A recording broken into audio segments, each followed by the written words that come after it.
Davi Jacques Entrevistas, de volta com Ari Friedenbach, pai da Liana, assassinada, sequestrada há 6 anos e meio atrás, onde está voltando aí às suas atividades, vai falar um pouquinho de vida em segurança.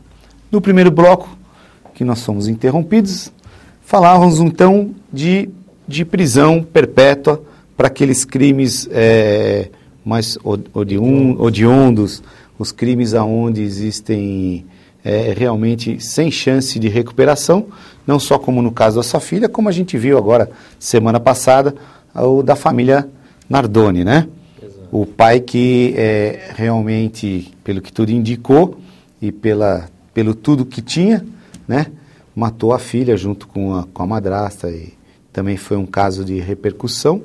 E eu te pergunto, o povo já não está mais cansado desse tipo de crime e não quer justiça, que a gente viu as pessoas na porta do fórum, as pessoas todas querendo justiça, mais uma vez, num caso assim? Veja, uma coisa é o clamor popular, realmente as pessoas estão fartas de tanta violência e querem uma solução rápida e imediata, só que isso infelizmente não existe. Quando a gente fala, por exemplo, de redução da maioridade penal, que é um assunto que está bastante em discussão, especialmente desde do crime da Liana, eu acho uma questão muito delicada, porque as pessoas imaginam, bom, é menor de 18 anos, matou, então vai preso, vamos reduzir a maioridade penal. Isso é uma pseudo-solução, na verdade, porque a proposta que a gente vem caminhando através do Viva em Segurança é justamente não a redução da maioridade penal, mas a responsabilização do menor que comete crime hediondo. Qual é a diferença das duas coisas?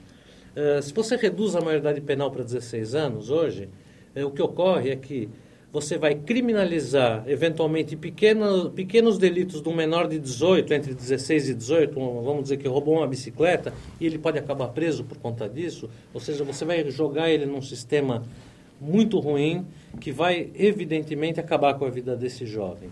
Por outro lado, um menor de 16 anos, um de 15 anos que estuprou e matou, vai continuar impune. Então, a redução da maioridade penal, na minha forma de ver, não atinge de forma nenhuma o seu objetivo. Hoje você tem os traficantes recrutando menores, porque os menores são inimputáveis, praticamente, pela nossa legislação. Com a redução da maioridade penal, a única coisa que você vai fazer é deslocar essa recrutação de jovens. Em vez de recrutar alguém de 16, ele vai recrutar alguém de 14, de 15 anos.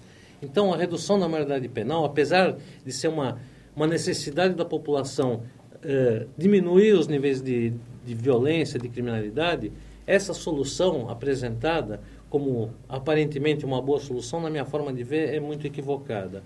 A minha proposta, na verdade, é muito mais drástica, mas vai efetivamente atingir o seu objetivo, qual seja, você responsabilizar o menor que comete crime hediondo, independente da sua idade, é examinar o caso individualizado, como determina a Constituição brasileira. Ou seja, um jovem que tenha 14 anos, estuprou e matou, vai sim responder pelo seu crime. A minha proposta é que este jovem que cometeu esse crime responda dentro das leis do Código Penal. Se ele cometeu um crime hediondo, ele deve responder dentro do Código Penal e, se condenado, cumprir pena, sim. Se ele for condenado a 15 anos, ele cumpra a pena numa unidade penitenciária da Fundação Casa, que não existe, a ser construída, uma mudança total isso, mas que ele vai efetivamente cumprir a pena dele. Quando ele atingir a maioridade, ele vai para uma unidade prisional. Se ele não tiver terminado de cumprir a pena dele, ele passa para o sistema carcerário comum. Agora, eu entendo que é fundamental e extremamente educativo para a juventude de que ela responda pelos seus atos. Eu acho importante também, não importa a idade, né? Eu acho que o que importa é o crime. E eu concordo com você, quem roubou uma bicicleta, ele vai ter um procedimento diferente de quem violentou, de quem matou, independente da idade, né? Eu acho que a gente não pode mais ter esse tipo de coisa no Brasil. Falando de Código Penal, ele é muito antigo, né? Isso, quer dizer, o nosso Código Penal é de muitos e muitos anos e hoje o mundo avançou bastante, as coisas mudaram muito. Conta um pouquinho aí desse Código Penal, dessas mudanças que você gostaria de fazer. Bom, o nosso Código Penal é da década de 40, de 1940. Se eu não me engano, 1943, eu não tenho certeza absoluta. Está para ser aprovada uma alteração do Código Penal. Só que, infelizmente, primeiro, essa discussão desse novo Código Penal, quando for aprovado, provavelmente já vai estar defasado com a nossa realidade, porque levou muitos anos essa discussão. Essa nova proposta do Código Penal tem algumas alterações muito importantes, especialmente no que diz respeito às famílias das vítimas. Pela primeira vez, o Código Penal parou para pensar nas vítimas. Então, por exemplo, a obrigação do Estado de informar a família da vítima quando o criminoso for liberado. A família tem o direito de saber disso. Questão de indenização, do apoio psicológico, psiquiátrico às famílias das vítimas, tudo isso está sendo tratado no Código Penal novo. Quer dizer, algumas mudanças importantes estão sendo feitas.